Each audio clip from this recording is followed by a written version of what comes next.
కోల్పోయిన తర్వాత సైకోల్లా వ్యవహరిస్తున్న వైసీపీ నేతలు ఆ జిల్లాలోని పచ్చని పల్లెల్లో చిచ్చు పెట్టే ప్రయత్నం చేస్తున్నారు. టీడీపీ నేతలపై దాడులతో శాంతి భద్రతల సమస్యలు సృష్టించేందుకు కుట్రలు పన్నుతున్నారన్న ఆరోపణలు ఉన్నాయి. తెలుగుదేశం నేతపై హత్యాయత్నం చేసి అరాచకం సృష్టించడంతో జిల్లా ప్రజలు ఉలిక్కిపడ్డారు. ఇంతకీ ఇదంతా ఏ జిల్లాలో జరుగుతోంది? ఫ్యాన్ పార్టీ నేతలు ఉన్మాదుల్లా వ్యవహరించడానికి కారణమేంటి? తోక కాలిన పిల్లిలా ప్రవర్తిస్తూ గందరగోళం సృష్టిస్తున్నారా?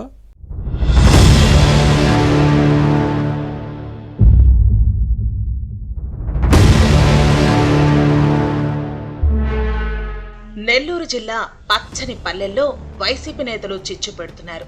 కూటమి ప్రభుత్వ పాలనలో జరుగుతున్న అభివృద్ధిని చూడలేక కుళ్ళు రాజకీయాలతో కుట్రలు కుతంత్రాలు చేస్తున్నారు. శాంతి భద్రతల సమస్యలు సృష్టించి అభివృద్ధికి ఆటంకం కల్పించేందుకు ప్రయత్నించడం విమర్శలకు తావిస్తోంది. హత్యలతో లా అండ్ ఆర్డర్ కు విఘాతం కలిగించి అల్లకల్లోలం సృష్టించేలా విధ్వంసం ప్రణాళికలు రూపొందిస్తున్నారని వినిపిస్తోంది. ఉమ్మడి నెల్లూరు జిల్లాలో 2019 ముందు వరకు రాజకీయాలు వేరు, అనంతర పరిస్థితులు మరో తీరులా ఉన్నాయి. పార్టీలు వేరైనా గతంలో పగలు ప్రతీకారాలు ఉండేవి కావు. ఎక్కడైనా కలిస్తే పాలిటిక్స్ కు అతీతంగా అందరూ సరదాగా జోకులు వేసుకునేవారు. అభివృద్ధికి పరస్పరం సహకరించుకునేవారు. ఎవరైనా తప్పు చేస్తే చట్ట ప్రకారం చర్యలు తీసుకోమనే పరిస్థితులు ఉండేవి. కానీ వైసీపీ వచ్చిన తర్వాత పూర్తిగా మారిపోయింది. అంతా రివర్స్ లో నడిచింది. కక్షపూరిత రాజకీయాలకు ఫ్యాన్ పార్టీ నేతలు తెరతీశారు. తమ దోపిడీకి అడ్డొస్తున్న టీడీపీ నేతల టార్గెట్ గా పోలీసులను ఉసిగొల్పి కేసులు పెట్టించి జైళ్లలోకి నెట్టించారు. ఒక్క మాటలో చెప్పాలంటే పాడి పంటలతో పచ్చగా ఉండే నెల్లూరు జిల్లాను ఫ్యాక్షన్ రాజకీయాలకు నిలయంగా మార్చే ప్రయత్నాలు చేశారు ఫ్యాన్ పార్టీ నేతలు. చివరికి గత ఎన్నికల్లో ఈ జిల్లాలో వైసీపీకి ఒక్క అసెంబ్లీ సీటు రాలేదు. గతంలో చేసిన అభివృద్ధిని వైసీపీ పాలనలో జరిగిన విధ్వంసాన్ని పోల్చుకుని కీలెరిగి బాధ పెట్టారు ఓటర్లు.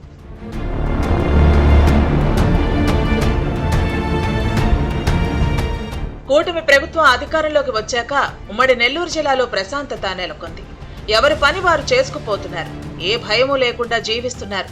కానీ ఇటీవల జగన్ నరుకుడు భాష అందరినీ ఆందోళనకు గురిచేస్తోంది. ఫ్యాన్ పార్టీ నేతలకు ఇదే అలుసుగా మారింది. రప్పా రప్ప నరుక్కుంటూ పోతే తప్పేంటి, టీడీపీ వాళ్లనే కదా అన్న వ్యాఖ్యలను కొందరు వైసీపీ సైకోలు గొప్పగా ఫీల్ అవుతున్నారు. వారిలో ఎక్కడో గర్వం కనిపిస్తోంది. మళ్లీ ఫ్యాన్ పార్టీయే అధికారంలోకి వస్తుంది, కేసులకు భయపడకండి అని క్యాడర్ను రెచ్చగొడుతున్నారు. ఎక్కువ ఎఫ్ఐఆర్లు ఉన్న నేతలకు పదవులు ఇస్తామని ప్రోత్సహిస్తూ శాంతి భద్రతల సమస్యలను సృష్టించే ప్రయత్నం చేస్తున్నారన్న విమర్శలు ఉన్నాయి. హత్య రాజకీయాలకు తెరతీస్తున్నారు. ఇటీవల సర్వేపల్లి నియోజకవర్గంలో జరిగిన ఓ ఘటనే ఇందుకు నిదర్శనంగా నిలుస్తోంది.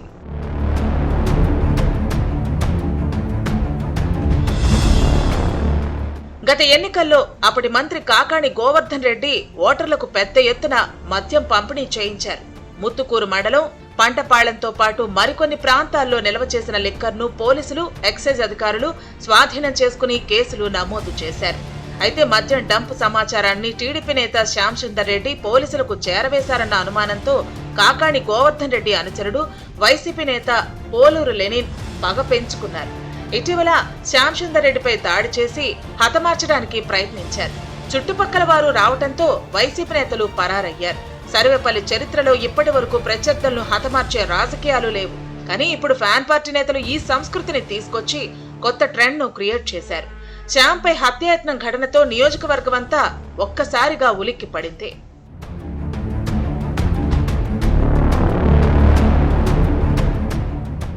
మద్యం డంప్లపై అధికారులకు ఉప్పందించారని టీడీపీ నేత శ్యామ్ ని ఫ్యాన్ పార్టీ లీడర్లు చంపాలని చూస్తే మరి ఎమ్మెల్యే సోమిరెడ్డి చంద్రమోహన్ రెడ్డి భద్రత ఏంటన్న చర్చ సాగుతోంది. తమ నాయకుడు కాకాణిని ఇన్ని రోజుల్లో జైల్లో పెడతారా, బయటకొచ్చాక మీ అంతు చూస్తామని కొందరు వైసీపీ నేతలు టీడీపీ క్యాడర్ను బెదిరిస్తున్నారన్న ఫిర్యాదులు ఉన్నాయి. దీంతో తమకు ఏం జరుగుతుందోనని వారు హడలిపోతున్నారు. 2029లో తమ ప్రభుత్వం వచ్చాక ప్రస్తుత తెలుగుదేశం ఎమ్మెల్యేని సోమిరెడ్డిని జైలుకు పంపుతామని వార్నింగ్ ఇస్తున్నారు అంటే వైసీపీ నేతలు ఎంత బరి తెగించారో అర్థం చేసుకోవచ్చు. సోమిరెడ్డి జైలుకు వెడితే మళ్లీ బయటకొచ్చే పరిస్థితి ఉండదని, అప్పుడు ఇష్టం వచ్చినట్టు చేస్తామని, ఎవరు అడ్డొస్తారో చూస్తామని హెచ్చరించడాన్ని పరిశీలిస్తే వారి ధోరణి, వ్యవహార శైలి ఎలా ఉందో అందరికీ తెలుస్తోంది. ఫ్యాన్ పార్టీ నేతలు ప్రకటనలు ప్రజలతో పాటు టీడీపీ క్యాడర్ను ఆందోళనకు గురి చేస్తున్నాయి. వైసీపీ నేతల హెచ్చరికతో సోమిరెడ్డికి ఏదైనా జరగొచ్చన్న భయం తెలుగుదేశం క్యాడర్లో ఉంది. అలాంటి వారి పట్ల పోలీసులు కఠినంగా వ్యవహరించకపోతే శాంతి భద్రతలు అదుపు తప్పే అవకాశం లేకపోలేదన్న ఆందోళన వ్యక్తమవుతోంది. ఫ్యాక్షన్ పోగడలను పూర్తిగా అరికట్టకపోతే పరిస్థితి చేయి దాటిపోయే ప్రమాదం లేకపోలేదు. మనుషులందర్నీ నరుక్కుంటూ పోతే ఎవరూ మిగలరు. చివరికి మిగిలేది కత్తులు, కటార్లే. మరి ఈ వాస్తవాన్ని వైసీపీ సైకోలు, పిల్ల సైకోలు ఎప్పటికి తెలుసుకుంటారో ఏమో చూడాలి.